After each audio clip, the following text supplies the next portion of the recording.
Bismillah, alhamdulillah, Allahumma salli ala Sayyidina Muhammad. Assalamu alaikum. Allah dit dans son glorieux Coran, Bismillahir Rahmanir Rahim, Alhamdulillahi Rabbil Alamin. Donc, quelques versets plus loin, Allah nous dit, Iyyaka na'budu wa iyyaka nasta'in, ihdina as-sirata al-mustaqim. Louange à Allah, c'est toi que nous adorons, et c'est toi dont nous implorons secours, guide-nous dans le droit chemin. Allah se loue lui-même. Quelques versets après, il dit que l'adoration exclusive est à Allah et il nous apprend la manière dont on adore Allah en suivant le chemin de notre bien-aimé prophète sallallahu alayhi wa sallam, en demandant à Allah de nous guider dans le chemin de notre bien-aimé prophète sallallahu alayhi wa sallam.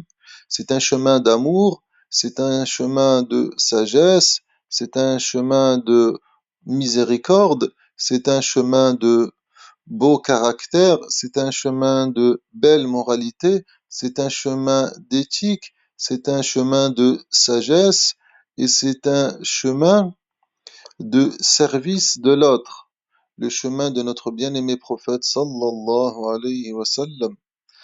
Et la manière pour adorer Allah, c'est d'aimer notre bien-aimé prophète sallallahu alayhi wa sallam et demander à Allah davantage de guider dans son droit chemin, davantage de guider dans son droit chemin, sallallahu alayhi wa sallam.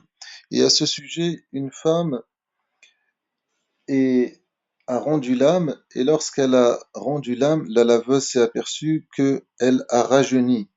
C'était une dame âgée, mais elle a rajeuni et son visage s'est illuminé. Elle a demandé à son fils la cause de cela.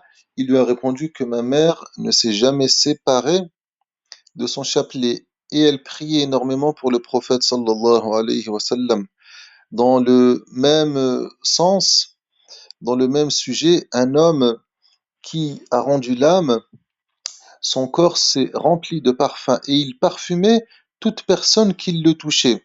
Lorsque les musulmans se sont renseignés pour savoir quelle était sa pratique, quelle était son œuvre à cet homme, ils ont appris qu'il était spécialisé dans la rédaction de poèmes, d'écritures sur le prophète sallallahu alayhi wa sallam. Il écrivait des poèmes sur le prophète sallallahu alayhi wa sallam et il allait participer à des concours et il faisait prier toute la salle sur son bien-aimé prophète sallallahu alayhi wa sallam en déclamant ses poèmes. Alhamdulillah, maintenant nous connaissons la manière d'avoir une vie heureuse et de mourir heureux. Alhamdulillah.